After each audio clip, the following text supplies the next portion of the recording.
न पूछो कि मेरी मंजिल कहाँ है, अभी तो सफर का इरादा किया है।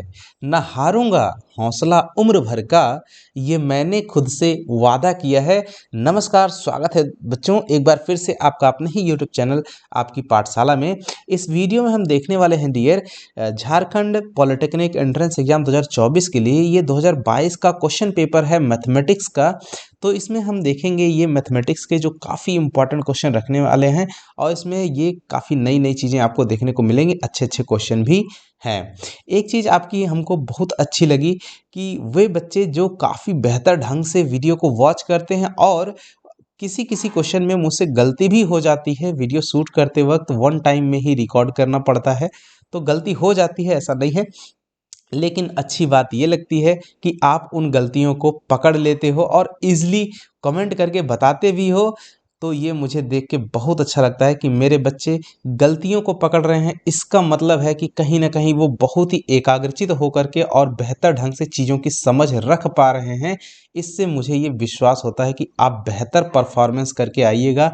एंट्रेंस एग्ज़ाम में आपका सिलेक्शन ज़रूर होगा डियर, निश्चित तौर से होगा, ये ऐसा मेरा भरोसा है।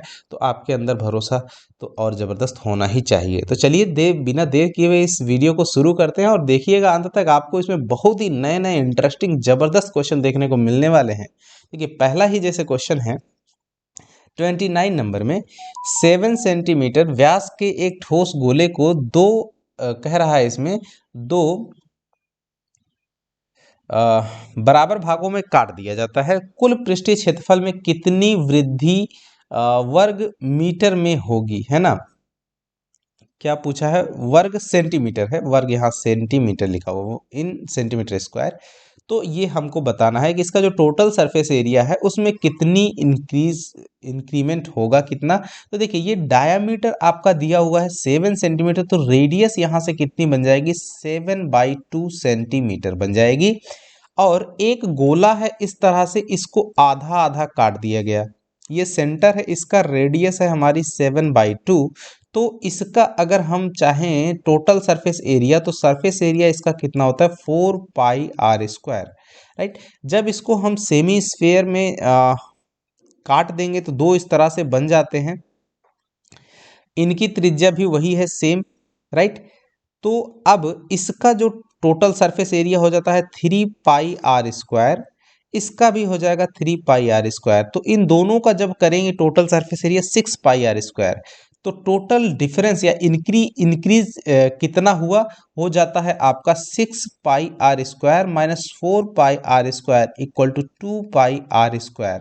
तो टोटल इंक्रीमेंट कितना हो गया हमारा, 2πr²। तो 2πr² में वैल्यू रखिए, 2 इंटू पाई का मतलब 22/7, इंटू में 7/2 और इंटू में 7/2 कर देना है।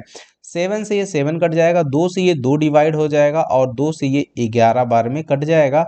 तो 7 इंटू 11 करेंगे 77 आ जाएगा और सेंटीमीटर स्क्वायर ये आपका आंसर बन जाएगा।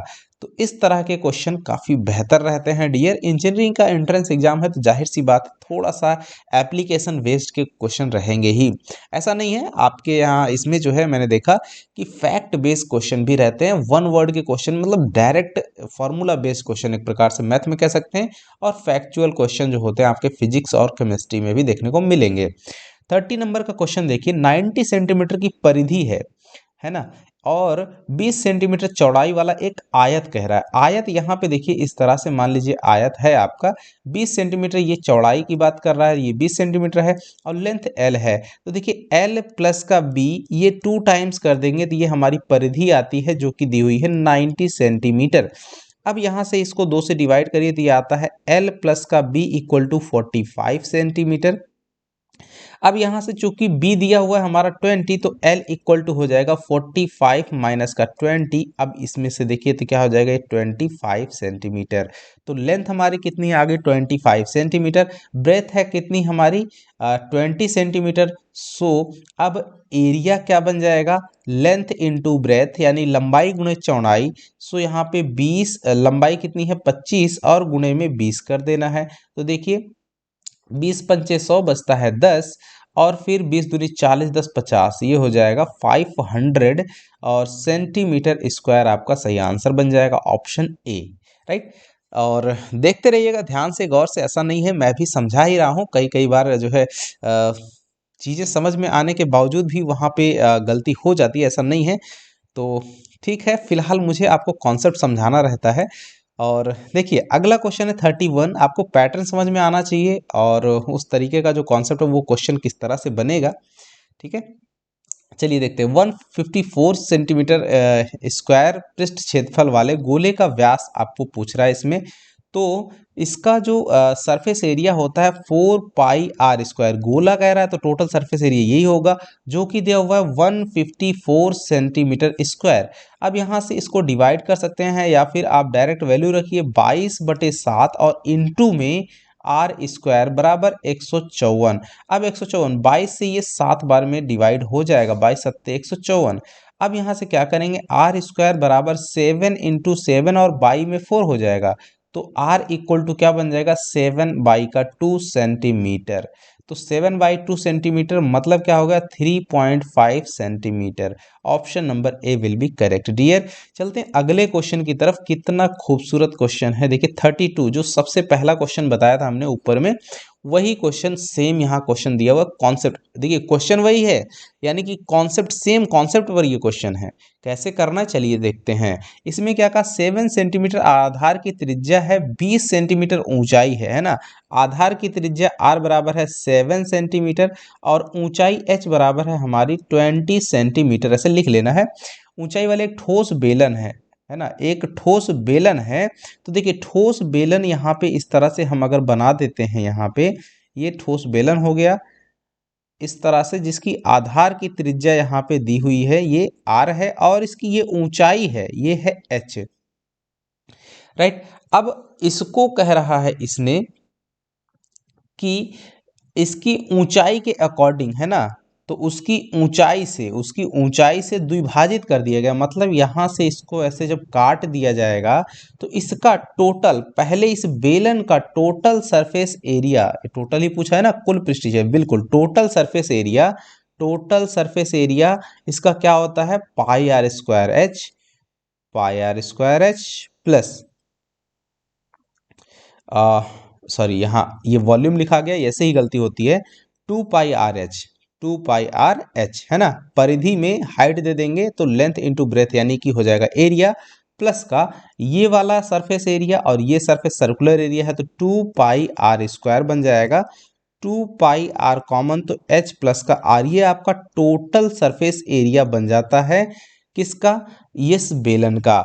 अब इसको जैसे ही आपने हाइट के अकॉर्डिंग काटा तो जो अंदर की शेप है डियर, वो आपको एक रेक्टेंगुलर शेप में मिलेगी। इस तरह से दो रेक्टेंगुलर शेप में दिखेगा, यही दोनों जो है इसका प्लस एरिया बन जाता है। राइट, अब इसमें कह रहा है रेडियस है आपकी, ये वाली जो देखने वाली बात है कि जो चौड़ाई है वो आपकी, देखिए ये इसकी लेंथ कितनी बनेगी, ये वाली लेंथ कितनी बन जाएगी और ये वाली लेंथ कितनी बन जाएगी, इसको आपको समझना पड़ेगा। जैसे ये सर्कुलर डिजाइन थी और यहाँ से ये हाइट के अकॉर्डिंग जब काट दिया गया, है ना, तो हाइट से जब काटा गया आधा आधा, तो उसकी देखिए ये चौड़ाई बन जाती है, ये इसकी ये चौड़ाई बन जाएगी, यानी कि ये 14 सेंटीमीटर और ये भी 14 सेंटीमीटर बन जाएगा। और लेंथ क्या बन जाएगी आपकी, जो हाइट है वही आपकी इसकी लेंथ बन जाएगी। अब दोनों का एरिया निकाल करके आप ऐड कर दीजिएगा तो आपको आपका आंसर मिल जाएगा डियर। राइट, तो इस तरह से आपको इसका आंसर निकालना है। तो इसका आंसर क्या आएगा, कमेंट बॉक्स में कमेंट करके आपको बताना है कि इसका करेक्ट आंसर क्या होगा। मैंने आपको डायरेक्शन हिंट दे दी हुई है ना। तो यही जो दोनों एरिया निकलेगा, यही आपका एरिया बढ़ेगा उसमें। तो ये जो प्लस का एरिया बन रहा है ना, ये एरिया बढ़ेगा, तो एस को ही आपको निकालना पड़ेगा। तो चलिए आगे बढ़ते हैं। और एक चीज़ और ध्यान रखिएगा, यहाँ पे इसका ये हाफ एरिया और प्लस का ये हाफ एरिया, और इसमें ये वाला एरिया और ये एरिया दोनों में जोड़ करके फिर सब्ट्रैक्ट कर दीजिएगा टोटल से। राइट, तो फाइनली कहीं ना कहीं इन दोनों के टोटल एरिया के बराबर आएगा। फिलहाल क्या आएगा ये कमेंट में जरूर कमेंट करके बताइएगा, क्योंकि ऐसे क्वेश्चन आ जाएंगे तो डील आपको ही करना पड़ेगा। चलिए अगले क्वेश्चन की बात करते हैं। अगर 33 नंबर का, जब एक पासे को फेंका जाता है तो सम संख्या आने की, देखिए पासा फेंका जाता है तो 1 2 3 4 5 और 6 आता है। अब इनमें से कह रहा है कि सम संख्या इवन नंबर आए, तो इवन नंबर 2 हो गया, 4 हो गया, 6, टोटल संख्या कितनी है? 3 तरीके से वो आपके फेवरेबल इवेंट है और टोटल नंबर ऑफ इवेंट कितने हैं? 6 हैं। तो प्रोबेबिलिटी क्या बन जाती है? 6 और ऊपर में जो हमारे फेवरेबल इवेंट्स हैं उनकी संख्या कितनी हो जाएगी? 3, यानी कि 1/2 आपकी प्रोबेबिलिटी हो जाएगी। ऑप्शन नंबर ए। अगला क्वेश्चन देखिए डियर 34, 52 ताश के पत्तों में से 52 ताश के पत्तों के एक पैकेट से एक पत्ता निकाल लिया जाता है, लाल कार्ड हो उसके मिलने की प्रोबेबिलिटी। तो देखिए रेड जो होते हैं वो 26 कार्ड होते हैं और ब्लैक कलर में जो होते हैं वो भी 26 कार्ड होते हैं। तो इसने टोटल, अगर की टोटल की बात करें तो टोटल आपके 52 कार्ड्स होते हैं किसी पैकेट में, है ना, जो ताश के पत्ते होते हैं। तो अब प्रोबेबिलिटी की बात अगर करते हैं तो रेड आए तो क्या हो जाएगा? 26 रेड होते हैं तो 26/52 यानी कि 1/2 इसका सही आंसर बन जाएगा ऑप्शन सी। इस तरह से किया जाता है। ऐसा ही एक क्वेश्चन आपके एग्जाम बोर्ड एग्जाम में आया था अब की बार। अगला क्वेश्चन है माध्यिका पूछा हुआ है, इस डाटा की माध्यिका। तो इसको देखिए, माध्यिका जब भी क्वेश्चन पूछता है तो आपको क्या करना है, इसको घटते या बढ़ते क्रम में क्या करना है? अरेंज कर लेना है। तो चलिए इसको हम बढ़ते क्रम में अरेंज कर, सबसे पहले सबसे छोटा नंबर लिखते हैं 4, उसके बाद उसके ठीक आगे आने वाला नंबर है 7, फिर इसके ठीक आगे वाला है सॉरी यहाँ देखिए 6 लिखना चाहिए था, फिर आपका आता 7 और फिर उसके बाद आएगा 9। ये ध्यान देना है नहीं तो गलती हो जाएगा उत्तर बिल्कुल। तो देखिए 9 के बाद में अगला जो इसके ठीक आगे वाला नंबर है वो है आई थिंक यहाँ 14 है, यस 14 है। उसके बाद है हमारा 15, तो यहाँ पे 15 लिख लेंगे और उसके बाद हमारा आएगा 18, यहाँ पे 18 लिखा जाएगा और उसके बाद है 21, फिर 26, 21, 26 कितने नंबर है? 1 2 3 4 5 6 7 8 9, इसको जरूर मिला लीजिएगा। 1 2 3 4 5 6 7 8 9। आप चाहें तो इसको सिंपल तरीके में भी लगा सकते हैं, नहीं तो 9 है तो 9 9 +1 और बाई में 2 वे पद का मान हो जाएगा, यानी कि 10/2 यानी कि 5वें पद का मान। तो पहला, दूसरा, तीसरा, चौथा और पांचवा, ये आपका क्या हो जाएगा आंसर? 14। नहीं तो आपको फॉर्मूला ना याद रहे तो क्या करना है, ऐसे लिख लेना है ना, घटते या बढ़ते, फिर एक इधर से काटो, एक इधर से काटो, एक आगे से एक पीछे से, एक आगे से एक पीछे से, एक आगे से एक पीछे से, जो बचेगा वही माध्यिका हो जाएगी। मान लीजिए कभी कभी जैसे यहाँ विषम है तो एक बचेगा, लेकिन सम होता, सम नंबर ऑफ टर्म होते, जो ये डाटा दिए हुए हैं इनकी संख्या जो है सम होती, तो आपके 2 पद बीच में बच जाते। तो क्या करना था, दोनों को जोड़ लेना था और बटे में 2 कर देते तो वो आपका आंसर बन जाता। तो सही आंसर क्या हो जाएगा डियर? यहाँ पे बी यानी 14 आपका सही हो जाएगा। अगला क्वेश्चन 36 है, दी गई श्रृंखला का बहुलक क्या है? इसमें देखना है कौन सी नंबर सबसे ज्यादा बार रिपीट हुआ है, वही उसका आपका क्या हो जाएगा? बहुलक दिए गए आंकड़ों का बन जाएगा। तो देखिए इसमें से कौन सा नंबर है जो कि कई बार रिपीट किया हुआ है, जिसकी फ्रीक्वेंसी ज्यादा बार है। तो देखिए मुझे यहाँ पे नजर आ रहा है कि 3 जो है ज्यादा बार लग रहा है। 3 एक बार है, यहाँ पे 2 बार है, 3 बार है, 4 बार है। तो 3 की संख्या कितनी बार है, फ्रीक्वेंसी कितनी है इसकी? 4 है। तो कहीं ना कहीं ये ही बहुलक हो जाएगा आपका।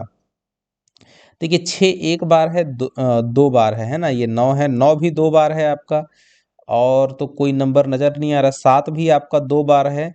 तो सबसे ज्यादा बार आई थिंक कि 3 ही है, तो इसका ऑप्शन सी सही हो जाएगा। ये आपका क्या बन जाएगा? बहुलक बन जाएगा।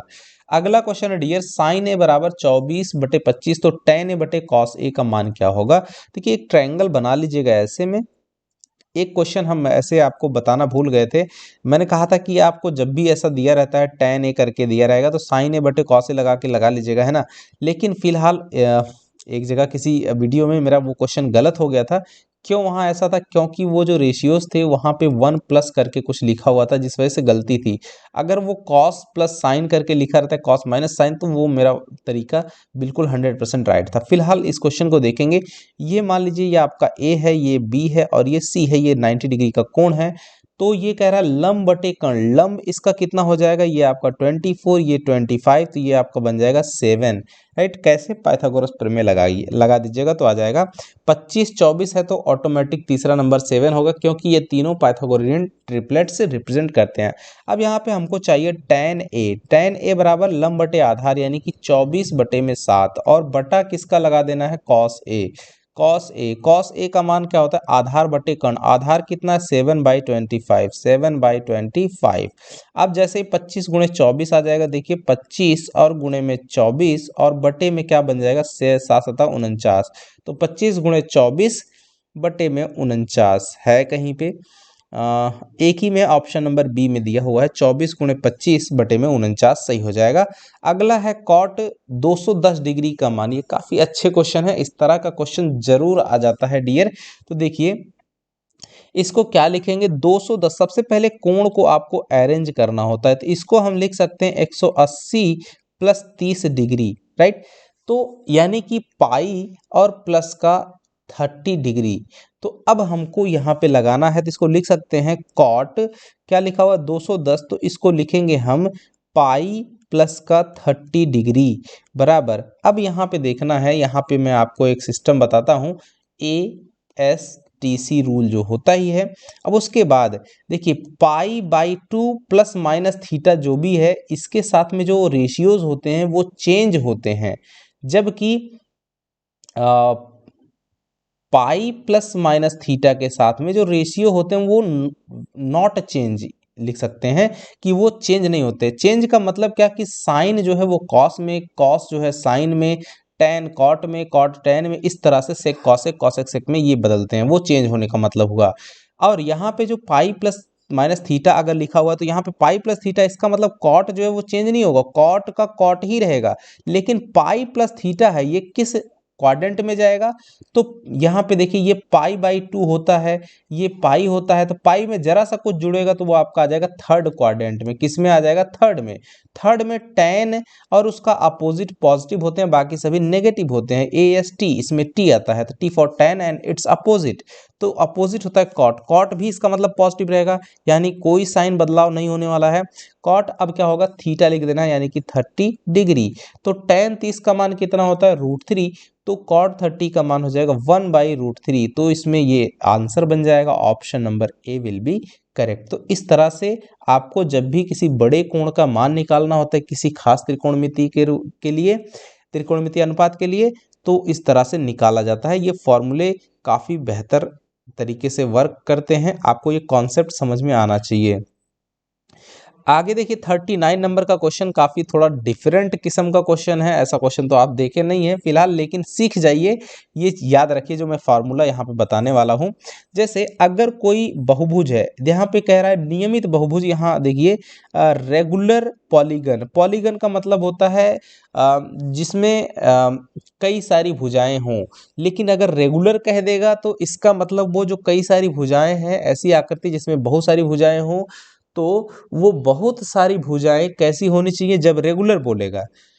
तो रेगुलर अगर बोल दिया तो इसका मतलब है कि वो जो भुजाएं हैं वो सभी भुजाएं एक दूसरे के बराबर हैं, यानी समान हैं।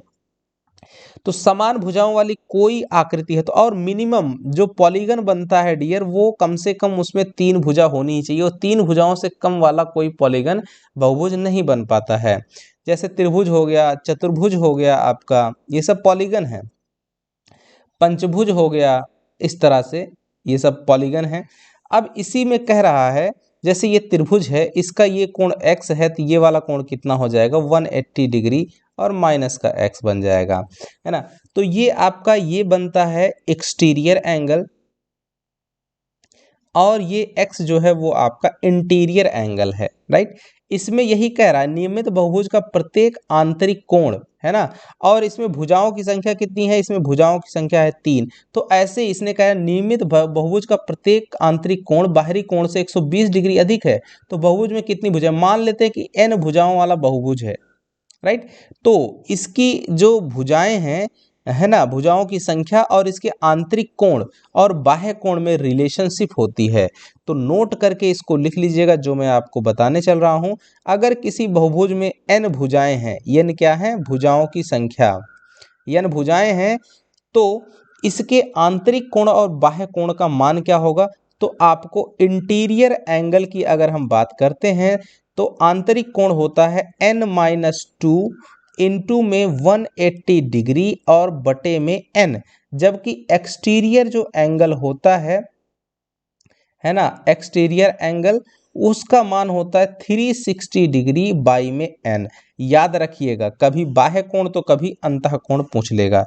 अब इसी पे कंडीशन डाल दीजिए जो इसने कहा, कह रहा है कि आंतरिक कोण बाह्य कोण से 120 डिग्री ज्यादा है, तो आंतरिक कोण का मान कितना डियर यहाँ पे है हमारे पास, n-2 इंटू में 180 डिग्री और बटे में n बराबर 360 डिग्री बटे में n। बाह्य कोण हो गया, इससे 120 डिग्री का कोण आपका ज्यादा है, कौन, अंतः वाला। इसी को सिंप्लीफाई कर डालिए, है ना, तो क्या बन जाएगा n-2 और इंटू में 180 डिग्री और बटे में n बराबर, यहाँ देखिए इन दोनों में 120 कॉमन ले लीजिए, 120 डिग्री, तो क्या बन जाएगा 12 तिया 36, 12 दूना 24, 240, सॉरी 240 नहीं, 2 बटे में n और प्लस का 1 हो जाएगा।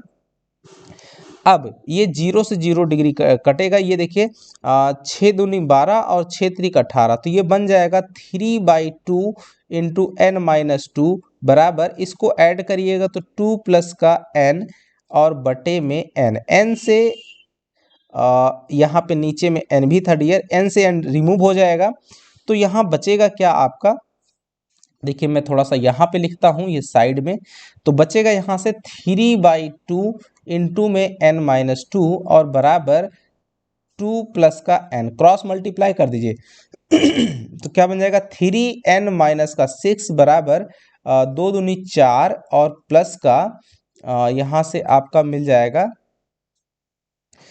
देखिए यहाँ पे 12 दूना 24, 12 तीन, यहाँ जहाँ हमने 2 लिखा यहाँ गलती हो गई है डियर, यहाँ 3 रहेगा, 12 तीन 36, 120 कॉमन लेंगे तो ये 3 टाइम्स डिवाइड होगा, तो 3 बचेगा। यहाँ पे n-2 ही रहेगा, लेकिन यहाँ पे 3 प्लस का रहेगा, है ना, n-2 अब सही है। और यहाँ पे हो जाएगा ये 2 से जब मल्टीप्लाई होगा तो ये 6 बन जाएगा, और यहाँ पे बनेगा आपका 2 दूनी 2n हो जाएगा, राइट। ये सही कर लीजिएगा, यहाँ गलती हो गई, देखिए कॉमन जब लीजिएगा आप तो यहाँ पे देखिए 3 बच जाएगा, है ना, 360 है, 12 तीन 36, 3 बचेगा, तो वहाँ हमने 2 लिख दिया। देखिए यहाँ अब क्या करना है, ये 3n 2n को इस साइड लाइए और -6 को इस साइड भेजिए, तो देखिए क्या बन जाएगा n = 6 मिलकर के 12 हो जाएगा। तो भुजाओं की संख्या कितनी बन जाएगी डियर, 12 बन जाएगी। ऑप्शन नंबर सी आपका सही हो जाएगा। तो कैलकुलेशन थोड़ा सा एक बार समझ लीजिएगा, ध्यान दे दीजिएगा। अब क्वेश्चन एकदम करेक्ट है, कोई दिक्कत वाली बात नहीं है, नहीं तो गलती हो जाती है हमसे। चलिए अगले क्वेश्चन की तरफ देखते हैं डियर। ये कह रहा है एक बहुपद है px बराबर 3x-2, इसका आलेख एक सीधी रेखा है, यानी लीनियर है, लीनियर रहेगा भी क्योंकि ये एक रेखीय बहुपद है। x अक्ष को ठीक एक बिंदु पे, तो देखिए x अक्ष को जब भी कोई चीज काटता है, x अक्ष को काटेगा तो जाहिर सी बात है वहां y = 0 होगा, तो x अक्ष पे y = 0 होगा और इसका शून्य क्या हो जाएगा, जैसे इसको 0 रखिएगा तो 3x-2 बराबर 0, तो x बराबर हो जाएगा 2/3, तो आपको पॉइंट क्या मिल जाएगा 2/3, 0, तो 2/3, 0 कहाँ है, ऑप्शन नंबर सी, तो सही हो जाएगा। अगला क्वेश्चन है देखिए 41 नंबर का, ऐसा जबरदस्त क्वेश्चन आया है जो कि आप सही बात है नहीं पढ़े होंगे, लेकिन एक वीडियो में मैंने स्पेशल वीडियो इसका बना के आपको दिया था और उसमें मैंने ये कॉन्सेप्ट ही पूरा समझाया हुआ है कि कोई परवलय कह रहे हैं, कोई बहुपद का जो आलेख होता है वो किस तरह से होता है, कैसे बनता है, अलग अलग उसके जो कॉफिशिएंट्स हैं उनके साइंस, और उनको देख करके आप उसकी डिजाइन को पहचान सकते हो। तो यहाँ पे वही कॉन्सेप्ट पर बेस्ड क्वेश्चन दे दिया है डियर। अगर आपने वो वीडियो नहीं देखा तो देख लीजिएगा, और जिन बच्चों ने देखा है वो इसका आंसर तुरंत बता देंगे। वहाँ पे मैंने बताया था कि अगर पॉलिनोमियल है इसका a पॉजिटिव, तो ये जो पैराबोला अपवार्ड बनेगा, और अगर a नेगेटिव होता है तो पैराबोला जो होता है वो डाउनवार्ड होता है, डाउनवार्ड ओपन रहता है। तो आलेख ऊपर की ओर पैराबोला है ना, ये कह रहा है अपवार्ड पैराबोला कब बनेगा, जब भाई ए पॉजिटिव होगा, option number A will be correct. तो उस वीडियो को जरूर जाके देख लीजिएगा डियर, ऐसा क्वेश्चन जब यहाँ टकरा रहा है तो भाई कहीं ना कहीं वो क्वेश्चन आ सकता है।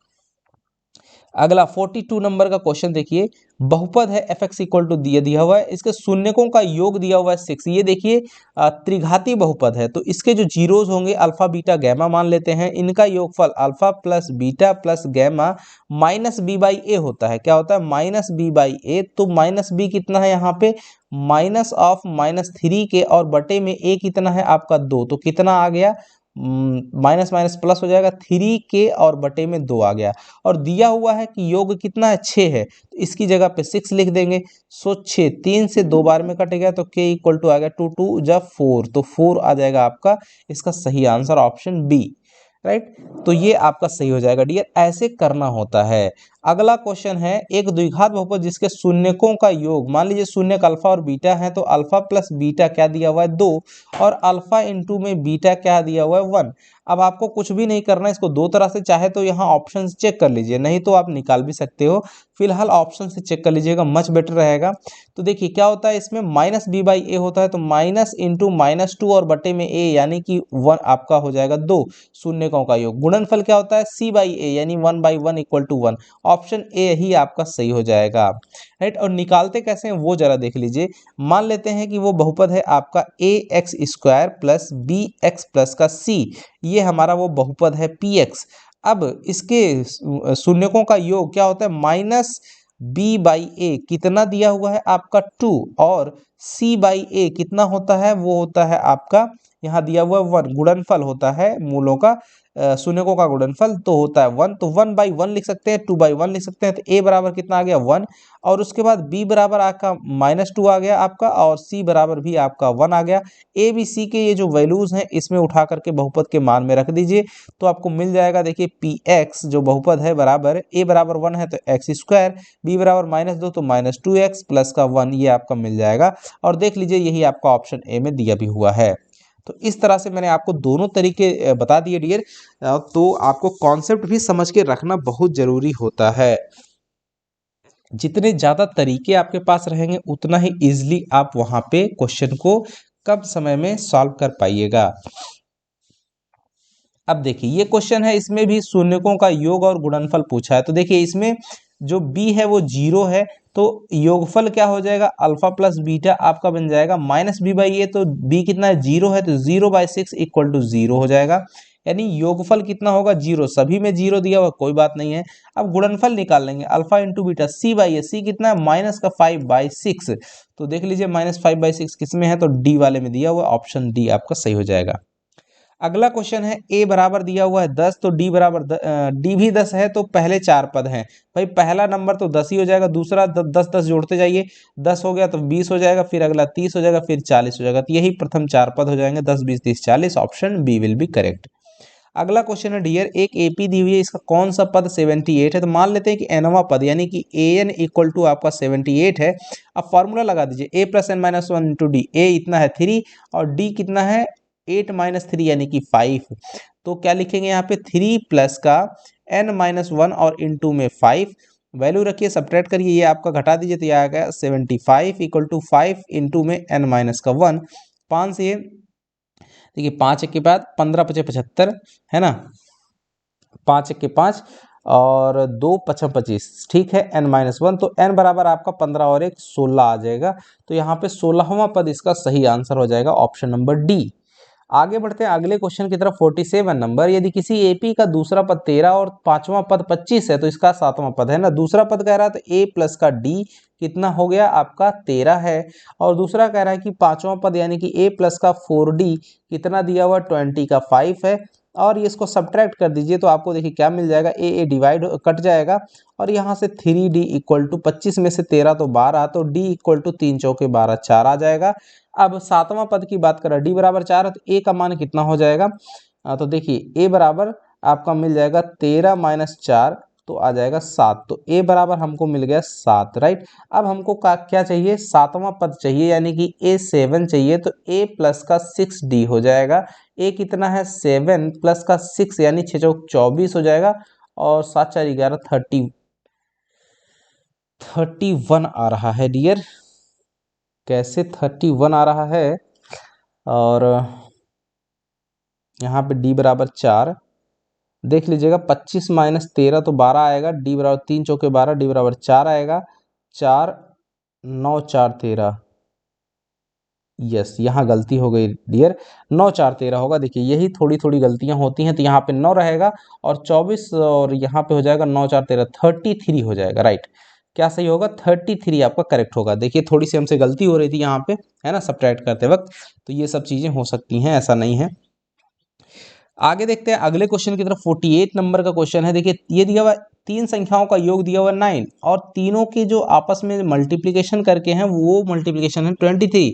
तो इनके स्क्वायर का सम कितना होगा, है ना। तो फॉर्मूला होता है a plus b plus c का होल स्क्वायर बराबर a square plus B square plus c square plus 2 times a b plus b c plus c ए।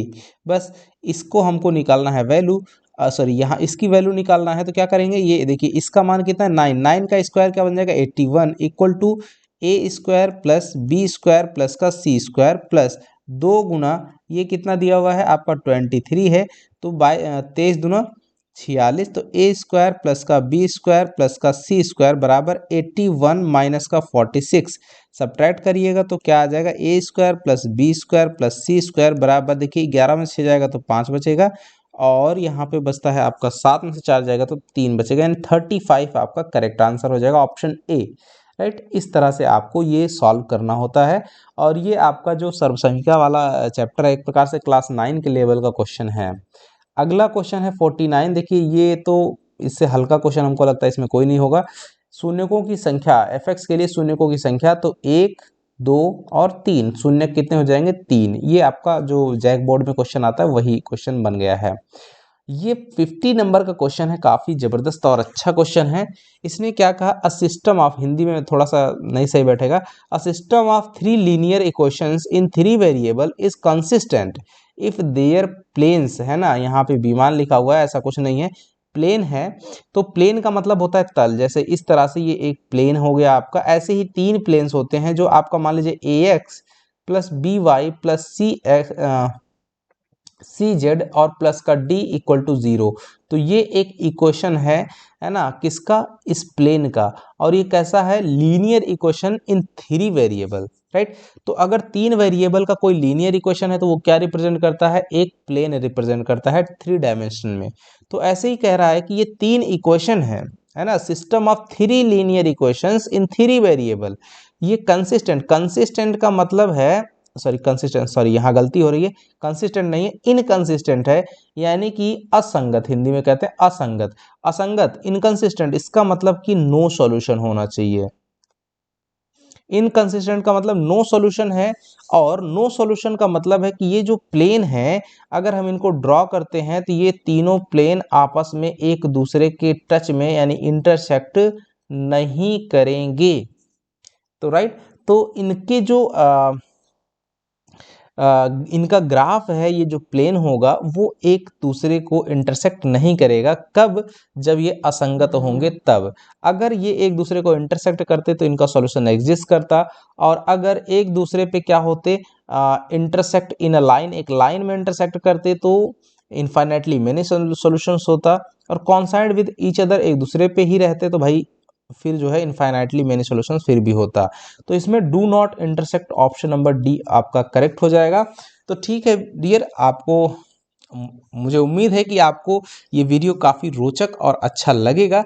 मिलेंगे अगले कुछ वीडियोस के साथ में, और आपको एग्ज़ाम तो काफ़ी नज़दीक आ गया है फिलहाल, तो अपनी तैयारी बेहतर करते रहिए। ठीक है, नमस्कार, जय हिंद बच्चों।